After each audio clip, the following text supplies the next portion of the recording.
Today, I would like to talk about the concept of conspiracy theorists. So here's my tinfoil hat. However, this right here is a stereotype that we apply to those we consider to be conspiracy theorists.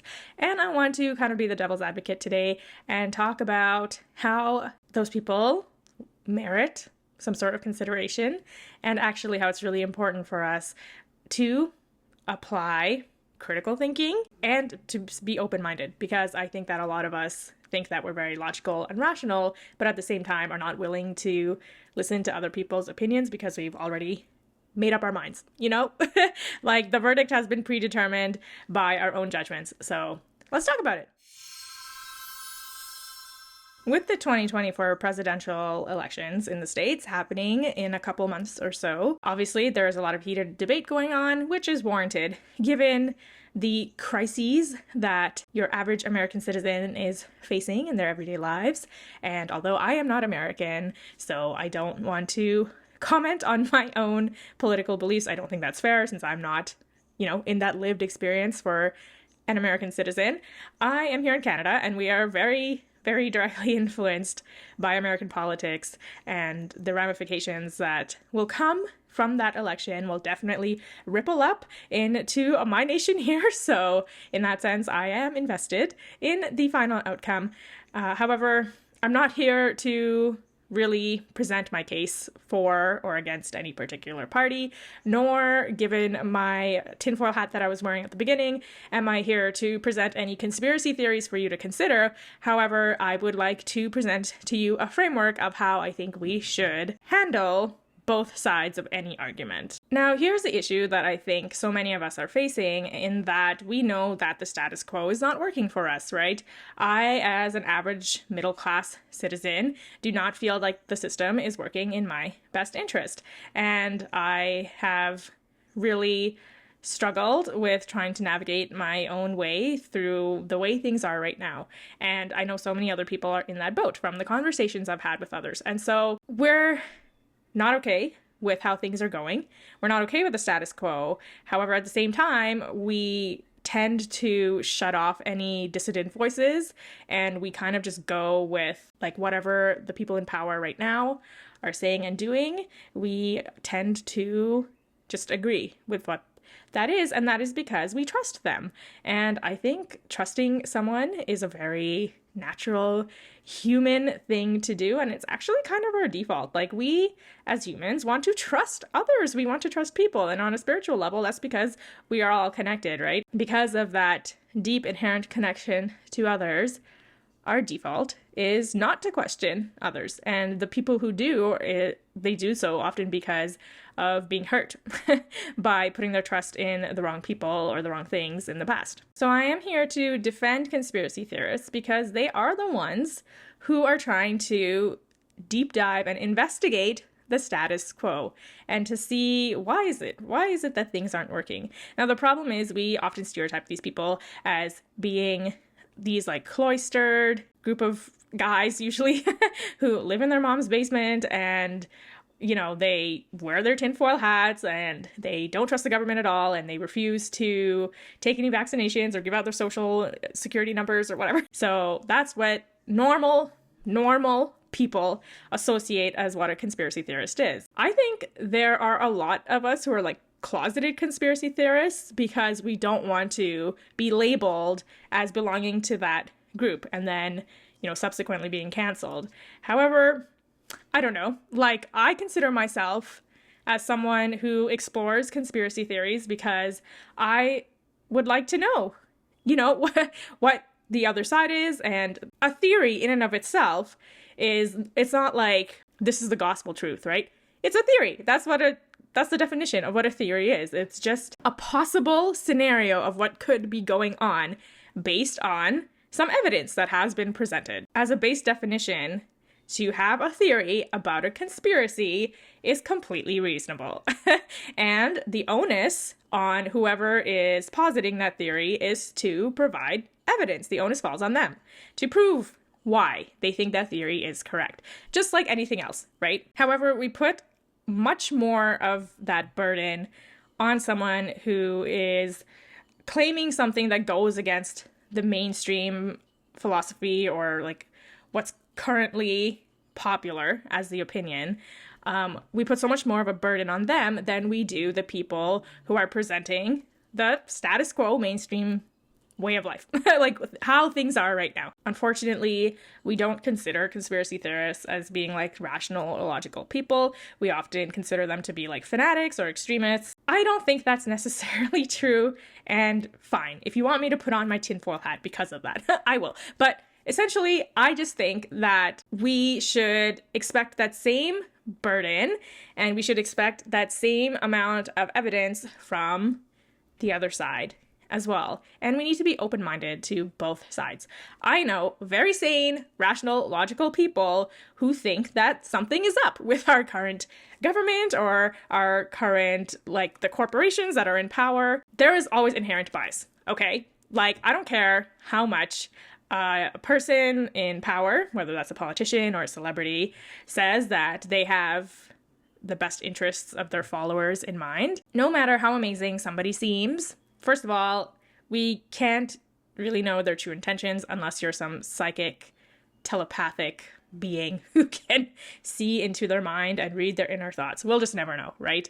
People are very good at putting on a performance. That's especially what entertainers are best at, is putting on a show for others, right? That may not necessarily reflect who they authentically are. And so we can never really know the ulterior motives of a person. We can only hope that their words align with their actions, but we don't know, right? And I want you to consider that everyone who is popular or famous or has a lot of influence and power, they are human beings just like us. And just like us, they are not perfect. And just like us, they probably have some skeletons in their closet and some secrets. And I'm not saying that in a judgmental way, because we all do. In our time-space reality, truth is subjective because it always comes from, like, it comes through a human, you know, whether it's a written document or obviously somebody speaking to you and presenting you with facts or theories. At the end of the day, it is all open to interpretation. The saying goes, history is written by the victors. So I want you to consider that history is being written constantly, right? It's being written right now. For example, here in Canada, a couple summers ago, unfortunately, over 200 bodies of children who were of Indigenous and Native origin, they were subjected to the residential school system, and then they were executed very unjustly, and then they were buried in a way that they could not be found, and there were no official records of this. That is one very extreme example of how history is modified, right, to suit the people in power. And so I want you to consider that this is still occurring, that there is still influence on how, like 100 years from now, when people look back on this period of time right now that we're living in, they may also find that there were certain secrets and cover-ups. And I don't mean to sound like Looney Tunes banana. People have motives, right? People have their own motives. And so regardless of who's in power, they could be like the best person on earth or presenting themselves to be, they will also still have their motive. So if I think of myself like as a middle class person who actually, you know, really, obviously, like through my channel, you guys know that I like to help people. And I care about people. I'm a compassionate person. That's what I believe. However, if I was the president of a country, I think I would be quite happy to be having like a very high salary to enjoy all the luxuries of being in such a position of power. And I think I would be happy to be able to influence people and influence policy. And sure, I think a part of me would be selfish about that. I think a part of me would enjoy spoiling my loved ones or spoiling myself or just enjoying the fruits of that labor, you know? And additionally, there's another saying that says power corrupts. And you know what? Maybe it's true for me too, right? Like, I feel I am humble because I live in humble circumstances. I am relatable to the masses, sort of a thing, because I'm in the same boat as you guys. If I were in a position of power, maybe I would get carried away. Maybe I would become more selfish and more self-serving in whatever I do, even though I would probably continue projecting myself as this likable character because I want you to like me because it funds my self-interests. Regardless of whatever authority it is, whether you agree with them or not, it's very important to think. Okay, so my point being is that I think there are a lot of normal, rational people who believe in certain conspiracy theories. And I think anything that goes against mainstream opinion is labeled as a conspiracy theory because the stereotype associated with that makes people tend to write off these opposing arguments, but that doesn't mean that they're not valid, right? We really, really need to employ our critical thinking skills. And I think one of my favorite things to talk about is that no matter how spiritual you are, you can definitely be logical and analytical. So for example, back in the day, Nicolaus Copernicus discovered or basically posited that the Earth revolves around the sun. And so the sun is a fixed point in our solar system, and the Earth and all remaining planets go around it. He was considered a conspiracy theorist of his time. People thought he was out to lunch, and he actually faced a lot of persecution. Copernicus's theory very much went against the church that was in power at the time and their beliefs. And so since they were in power, they did not care for Copernicus's theory.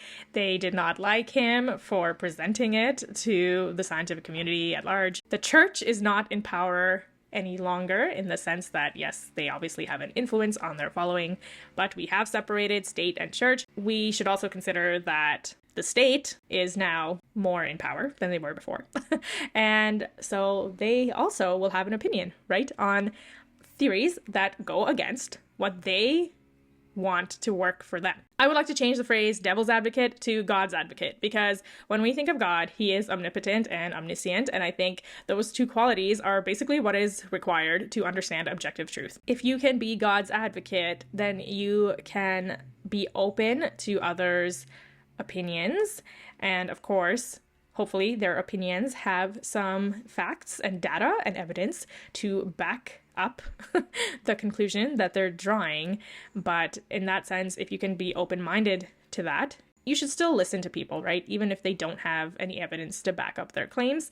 And that's because they are worthy of being listened to. Like, I consider all of us equals. If someone is talking to me, I'm not going to shut them down or immediately write them off because I don't think that they align with my own political views and understanding of the world. If they have a different paradigm and a worldview than I do, they still deserve respect. They still deserve the dignity and the freedom of speech to express themselves. And it's up to me, right, to decide after hearing their side of the story whether I think that what they're saying has any merit or not. But for us to automatically label them as these uneducated, ignorant buffoons is kind of hypocritical. We can't say that we are progressive towards certain groups of people and then everyone who disagrees with us are idiots and we should treat them like idiots. I don't think that's right. But of course, we are also very capable of processing the information that comes in and deciding whether it makes sense, right, to us. But we also need to acknowledge that we are biased. We want things to fit into our own worldview. And the thing is, when we hear things that do not support our current opinions, there's a lot of resistance because we don't want them to be right? Even if they are right, we don't want it to be that way. When we're considering two extremes of anything, whether that's a political ideology or a religious belief, I always feel that the truth lies somewhere in the middle. Either side we should listen to with a grain of salt and know that we will never really know objective truth until, according to my personal beliefs, we have divine intervention or somebody omniscient and omnipresent who does understand literally every facet of the story and can then provide insight through our own spiritual practices. I mean, in general, just in daily life, whether you are spiritual or not, I think it's very important to consider both sides of the story. As long as there's evidence to back it up, consider that evidence, right? That's what judges do in court. They're willing to listen to prosecution and defense, right? They do not make snap judgments. The whole point of a judge is to listen to both sides of the story, regardless of their personal opinion. So I think we should all be doing that. And from a very spiritual perspective, we live in a universe of contrast. And so there is light and there is darkness. And there are people who have occult practices and who have their own religious systems within the darkness. We can see this in cults. We see this in smaller minority fringe communities that practice dark magic. That dark magic is meant to influence decision making. And I'm not here to judge the morality of that in this video. Obviously, I think it's wrong, but I am here to just say that we cannot be in denial of that, you know? I'm just gonna put my hat on, because obviously I know people are gonna watch this and be like, yeah, all right, keep smoking your doobie. But I'm serious. I think there is a dark side to everything, in the same way that there is a dark side to us. In the spiritual community, we often talk about shadow work, right? And for those of us who are very well-behaved and obedient and we follow all the rules, we too have reined in some tendencies of, you know, wanting to be hedonistic, right? And like wanting to experience pleasure, like regardless of the consequences. Obviously, because we know and we believe in a better way and to treat others with love and kindness, we have chosen to put that aside, right? And decide that that is not the life I want to live. However, there are people who have made a different choice. I'm just trying to say that I do not believe in everything is light and love in this time-space reality. I think that the kingdom of heaven and the peace and joy of God, I personally believe that is there, and that is forever going to be our ultimate end result. However, in the meantime, when we are in this time-space reality, there is darkness, and I think it would be silly of us to be like, oh yeah, no, that's not real, that's silly. Because to a lot of people who practice these sorts of like spell work, rituals, traditions and practices that go way back and come from like ancient history, really, it's not silly to them.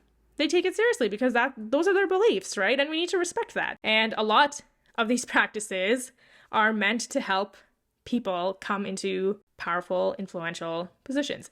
I'm just saying, because, you know, like fame and fortune are not necessarily the most altruistic pursuits. I have talked about this in my video on love spells and spell work in general. There is a community that employs dark magic to get you things like fame and fortune and riches. Sorry, I'm out of breath because I was chasing my cat because he was destroying everything. Anyways, perhaps you now think I'm wacko cracko, but I am just talking to you about my personal experience. These are the things I have witnessed. These are the things I have dabbled in myself. And so I know they're out there. And the saying that, you know, I sold my soul to the devil to get my success, it comes from somewhere. That's all I'm saying. I'm hoping that by me saying that I am a conspiracy theorist in some ways will help you realize that there are people, normal people, who believe that everything is not as it seems, and that that's okay. And that's probably the only thing that will lead to positive change and to get us out of this quagmire that we're currently in. Thank you so much for joining me today. I typically shy away from topics that ruffle feathers because I want to be accepted too, right? I'm just like you in that I don't want people to think I'm strange or weird, but you know what? In some ways I am strange and weird. And if I don't accept that and if I don't embrace that part of myself, then I cannot be a change maker, right? And I cannot help you to create positive change in your life. So anyways, the whole point of this video is to use your critical thinking skills. Thank you so much for watching, and I will see you guys next time. Bye-bye!